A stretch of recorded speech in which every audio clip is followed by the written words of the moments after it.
السلام عليكم، عاملين ايه؟ يا رب تكونوا كويسين. انا دي جواجدي ودي قناتي سهلة وبسيطة. النهاردة هنعمل شوية كشري مصري كده للمبتدئين يعني. ان شاء الله الوصفة كويسة وسهلة وطعمها حلو كمان، ان شاء الله هتعجبكم. انا بصراحة جربت الكشري الحلة الواحدة ما عجبنيش خالص. فانا لازم اعمل يعني استخدم 18 20 حلة كده وانا بعمل الكشري، عشان زي ما امهاتنا علمونا. بصراحة بيبقى أحلى كتير، والطريقة بتبقى أنجح أكتر من الحلة الواحدة. لو انتي نجحت معاكي الحلة الواحدة طبعا يعني زي الفل وبرافو عليكي وكملي. أنا بس وصفاتي بحب أقول لكم إن أنا بقدمها للمبتدئين. أنا على قدي برضو يعني، أنا بس بحب المطبخ وبحب إن أنا أشارك الوصفات دي لأي عروسة جديدة أو لسه بنوتة بتتعلم الأكل والموضوع بالنسبة لها لسه مش عارفة فيه أي حاجة. فحابة إن أنا أقدم لها معلومة بس يعني حابة إن أنا أساعد. طيب هنحتاج إيه؟ هنحتاج بصل. مبدئيا التقلية بتاعة الكشري بتبقى بصل أبيض مش بصل أحمر، لأن ده هيساعدك أكتر في إن هو يتحمر. وأصلا البصل الأبيض بيبقى في المسبكات والأكل والطبيخ والتقلية والحاجات دي أفضل كتير من البصل الأحمر. البصل الأحمر بيبقى في السلطات وبيبقى في البيتزا والحاجات اللي هي الخفيفة الجميلة دي. طيب المكرونة ده كيس 400 جرام مكرونة مرمية صغنطوطة. وكمان معانا مكرونة سباكيتي، ممكن تحطي سباكيتي بس ممكن تحطي الصغنطوطة دي بس. انا بحط كيس 400 جرام من المكرونة الصغننة، وما بحطش ال 400 جرام بتوع السباكيتي كلهم، باخد بس حبة منهم صغننين كده. وما بنحبهاش طويلة، فبكسر الطول بتاعها ده كله على 3 مرات علشان ما تبقاش طويلة قوي ويعني تضايقنا في الاكل. طبعا في ناس عاشقة للمكرونة السباكيتي، آمم، بتحب أصلًا إن هي تاكلها وهي طويلة، يعني زي الإندومي كده في الكوريين والآسيويين بيحبوا يعني هُم ياكلوا زيّهم. بس أنا لأ، أنا وأولادي ما بنحبش كده بصراحة. بنحب إن إحنا نقصّها. هنحتاج كمان عدس، وسهّلي بقى على نفسِك. أنا باجيب عدس كده كمية مثلًا كيلو والّا حاجة أو كيلو ونُص. يعني أسلقهم مرّة واحدة وأفرّزه كلّه مسلوق. يعني ريّحي دماغِك، يعني حاولي بقدر الإمكان إن أنتِ تسهّلي على نفسِك. هنحتاج كمان راس توم كده حلوة صغننة. أهم حاجة بقى وإحنا بنقطّع البصل إن ما تبقاش إيدينا مبلولة أوي بعد ما نغسله طبعًا ونقشّره ونغسله. بيبقى بقى إيدينا مليانة مَيّة، يعني نشّفي إيدِك بقى أول بأول، لإن المَيّة أنتِ هتحطّي نشا عشان تتحمّر في الزيت والبصل يقرمش معاكِ. لكن لو البصل مبلول، مبلول خالص، خالص، طبعًا النشا مش هتمسك فيه وهتكلكع منِّك في الحلة وهتمسك في الزيت وهتبقى حاجة يعني مرار، ولأ مش هتحبي الموضوع خالص. فأهم حاجة إن أنتِ بعد ما تغسلي البصل وتجهزيه، طبعا بنقطعه جوليان او جوانح اللي هي زي ما شايفين كده. بنمسك البصلايه من فوق ونقطعها كده بالطول. هي هتلاقيها على طول اتقطعت معاكي بالشكل الجوانح ده، هي بس ما بيبقاش غير الحته اللي في النص. بنقوم قاطعينها كده حتتين تلاتة اللي هي بتبقى ماسكه في بعضها دي، وخلاص الباقي كله بيتفصص لوحده. فايه يعني الموضوع بسيط. والقرمه هتسهل معاكي، او البلانشه احسن من ان انتي كمان تقطعي على ايدك. طبعًا الأمهات شاطرين أوي ما شاء الله عليهم، يعني ربنا يديهم الصحة، كل حاجة بيقطّعوها على إيديهم أسهل وأسرع. لكن إحنا بقى بنات على قدّنا ما يعني ما لأ، أنا لازم ما أقدرش أستغنى عن البلانشا الحقيقة. بس فتمام هنقطّع البصل جوليان كده زي ما أنتم شايفين. وأهم حاجة تبقى إيدينا ناشفة. طبعًا بعد ما هنقطّعه أكيد هيبقى في شوية مَيّة في إيدينا، بس المَيّة بتاعته البسيطة دي يعني هتبقى عادي مش هتعمل لك مشكلة. لكن لو انت غسلاه وايديكي مليانة مية وهو بينقط مية وجيتي تحطي النشا، الموضوع هيبوظ منك، فخلي بالك من الموضوع ده. وطبعا طول ما احنا بقى واقفين في المطبخ بنعمل اي حاجة في البيت، نحاول بقدر الامكان ان احنا نذكر ربنا كتير. والله ده فعلا يا جماعة بيساعد ان احنا ننجز اسرع وتبقى الحاجة حلوة ان شاء الله، وكل اهل البيت بيفرحوا بيها. هنا تمام قطعنا البصل اهو، حطيناه في صفاية. لازم طبعا نحطه في صفاية علشان لما نحط عليه النشا ما تكلكعش جواه وتبقى كلها موجودة كده لما نيجي ننزل بيها في الزيت تعمل لنا مشكلة. فلازم ان احنا نحطها في مصفى عشان نعرف نخبطها كده كويس وتنزل اي زيادات فيها في الحوض. هنا حطينا رشة ملح وادي النشا اهي، نحط معلقه كبيره مليانه على شويه البصل دول كانوا حوالي 4 بصلات. طبعا بقى بيبقى حسب الكميه وعدد الافراد وحسب المزاج، يعني لو انت بقى بتحبي التقليه اصلا او لا. هنا تمام، حطينا النشا والملح وهنخبط كده شويه البصل جوه المصفى علشان اي زيادات في النشا تنزل في الحوض وما تضايقناش اثناء التحمير. حله بقى نحط فيها شويه زيت حلوين كده عشان نحمر فيها البصل. آه، هنقول لكم بقى كمان على التركات الحلوة المهمة بتاعة الكشري، اللي بتدي له ريحة تقلب البيت كده وتحسي انت نفسك اتفتحت، وان شاء الله يعني يبقى طعمه جميل جدا. وحلة تانية كمان على النار فيها مية وفيها ملح، علشان المكرونة هنسلقها مكرونة عادي جدا هتتسلق اهي. هنحط المرمرية بتاعتنا والسباكيتي، واهم حاجة في المكرونة عشان ما تعجنش مننا ولا تلزق في الحلة ان احنا نقلبها باستمرار، تبقى على النار تتقلب باستمرار علشان ما تلزقش منك ولا يحصل لها انها تعجن. طبعا البصل بقى سايبينه في الزيت دلوقتي بيتحمر. النار مش هتكون عالية قوي، النار هتبقى وسط، لانها لو عالية قوي هيتحرق بسرعة، ولو واطية قوي هيشرب زيت جامد ويقعد فترة طويلة، فالنار هتبقى متوسطة. وهنقلب فيه برضو ناخد بالنا احسن يتحرق مننا. بمجرد ما ياخد لون ذهبي زي كده خلاص هنطلعه على منديل مطبخ كده، علشان لو في اي زيت زيادة المنديل يشربه. وادي المكرونة قعدت شوية على النار برضو، يعني ما سبناهاش لحد ما تبقى مهرية قوي، تبقى كده احنا بنحب ناكلها برضو يعني لسه فيها طعم المكرونة مش مهرية. هنحطها في المصفى ونغسلها كويس.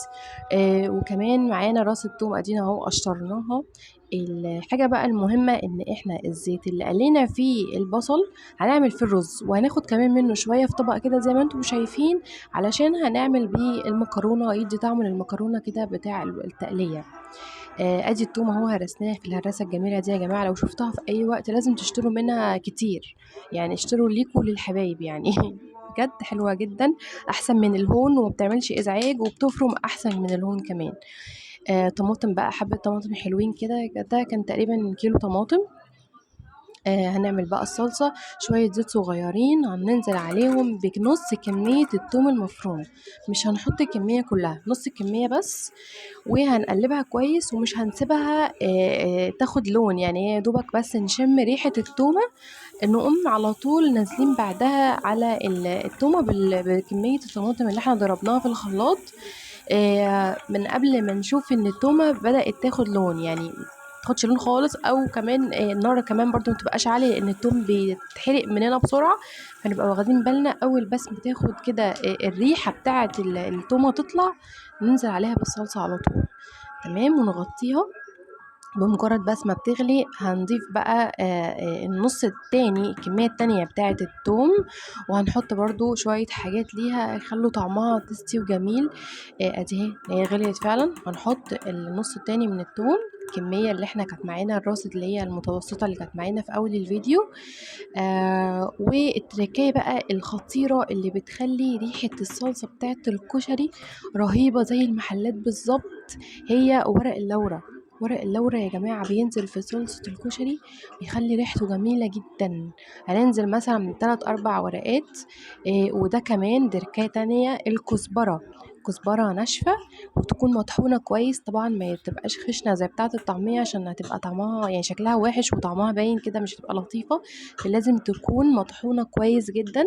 وننزل عليها كده بالصلصة معلقة حلوة، معلقة صغيرة مليانة، أو يعني معلقة يعني متبقاش مليانة قوي، يعني معلقة صغيرة زي اللي كانت في ايدي دي، يا معلقة بتاعة الشاي بس متبقاش مليانة قوي. اوكي، ونغطي عليها ونسيبها تغلي شوية. هنا بقى الزيت اهو بتاع البصل اللي احنا كنا خدنا منه حبة للمكرونة وسيبنا شوية. هننزل بقى بالشعرية الكمية اللي انتي حباها. انا هنا كنت نازلة بكوباية من الشعرية، وعندي كمان كوباية ونص من الرز مغسول ومتصفي، والعدس برضو كان كوباية، على حسب بقى عدد الأفراد عندك انت هتقدري تقللي أو تزودي الكمية يعني. أنا هنا عندي كلنا بنحب المكرونة في الكشري أكتر، فأنا مزودة المكرونة شوية عن باقي المكونات بتاعة الرز والعدس والشعرية. هننزل بقى نقلب كويس وبعد كده ننزل بالعدس مع الرز والشعرية، احنا ما بنحتاجش سمنه في الكشري خالص، خلي بالكم، كله على الزيت بس وبيبقى طعمه جميل جدا كده. السمنه هتغير طعمه تماما، اوعي تفكري تحطي سمنه في الكشري خالص. هنملح بقى كل اللي احنا حطيناه ده، وتركايه كمان هنحط شويه من بصل التقليه بتاعنا اللي احنا حمرناه على الرز، بيديله برضو طعم جميل جدا الى جانب الزيت اللي هو معمول فيه. طيب هنحط الملح قد ايه في الرز؟ دي معلقه صغيره. كوبايه الرز بتاخد من المعلقه الصغيره اللي على الشمال دي بتبقى مليانه، هي اصغر من معلقه الشاي زي ما انتم شايفين. يعني هي تقريبا معلقة الشاي تبقى هي 3/4 معلقة الشاي تقريبا. اوكي، فاحنا هنحط لكل كوباية رز وكل كوباية عدس وكل كوباية شعرية معلقة من الملح. تمام. طيب هنسقيه برضو ازاي؟ كل الكلام ده طبعا للمبتدئات الحلوين، انا الحاجات دي كان يعني ماما كنت دايما اتصل بيها تقولي، يعني تبقى فعلا مشكلة بالنسبة لنا، احنا مش عارفين نملح حلة الرز يعني. فأنا والله يعني بساعدكم بس في حاجات أنا عارفة إنها بسيطة، بس ممكن تبقى في بنات محتاجة تعرفها. هنعاير الرز بمية تكون مغلية، ما تنسيش إن المية تكون مغلية عشان ما يعجنش منك وما ياخدش وقت في السوا كتير. وكل كوباية رز مصري تاخد كوباية مية مغلية. هتعايري بالكوباية، يعني احنا حاطين كوباية ونص من الرز، كوباية شعرية، كوباية عدس، يبقى هنحط 3 كوبايات مية ونص. اوكي، مغلية. وبعدين نسيبها لحد ما تتشرب ونوطي عليها ونحط الشياطة، نوطي شمعة. ما ننساش كمان ان احنا نملح الصلصة ونحط لها معلقة من السكر، معلقة شاي يعني تكون من السكر، علشان الحموضة ما تتعبناش بالليل بقى ويبقى الموضوع صعب ونندم ان احنا اكلنا الكشري. وحطينا كمان معلقة من البابريكا صغيرة، وحطينا معلقة خل وشوية من تقلية البصل. وانا اسفة ان كل ده ما طلعش في الكاميرا، المفروض انا كنت صورته بس مش عارفة الفيديو راح فين. فما تنسوش تحطوا البابريكا والخل وكمان معلقة من بصل التقلية جوه الصلصة، بيديها تيست جميل جدا جدا جدا، وبتبقى كمان مسكرة منه قوي وطعمها جميل. المكرونة بقى هننزل بالزيت اللي احنا كنا شايلينه كده على جنب للمكرونة يدوبك بس في الحلة. وبمجرد ما الزيت يسخن هنحط كل كمية المكرونة المسلوقة اللي كانت معانا. لو المكرونة كانت وانتي حطاها تتصفى عجنت منك جامد ومسكت في بعضها، هتحط لها مية مغلية، هتفك التاني على طول وتسيبيها بس 5 دقايق تصفي، وبعد كده انزلي بيها على الزيت. بس يعني الحمد لله يعني مكانتش عجنت مننا. هنقلبها كويس في الزيت علشان نتأكد ان كل المكرونة اتشربت من طعم الزيت ده، ونملحها ونحط عليها رشة فلفل، وكده بتبقى جاهزة معانا على الأكل. وطعم الزيت بيديها تيست جميل جدا. كده الكشري هيكون معانا خلص. أنا في العادي بعمله طبعا بالحمص، لكن للأسف المرة دي ما كانش عندي الحمص موجود، لكن برضو بيبقى جميل جدا بيه. كل اللي بنعمله ان احنا بننقع العدس والحمص في ميه من قبلها بيوم او اقله 6 ساعات، وبعد كده بنسلقهم في ميه كل واحد طبعا لوحده. في ناس بتحطهم مع بعض بس انا ما بحبسش ده خالص. والعدس بيبقى نص سلقه بس، والحمص طبعا بيتسلق كويس جدا. وقبل ما تقدميه على وش الطبق بتشوحيه في معلقه من زيت البصل اللي احنا كنا بنشيل منه للمكرونه وعملنا فيه الرز، بيديه طعم جميل جدا ولمعه، وبيتحط على وش الطبق من فوق. العدس جربت ان انا سقيت الكشري بالميه بتاعته وكان وحش جدا وعمل انتفاخ، ما تجربوش الموضوع ده. اكيد مش هيبقى جميل زي بتاع المحلات، بس اكيد اوفر وانضف ومعمول بحب اكتر. يا رب الوصفه تعجبكم، والسلام عليكم ورحمه الله.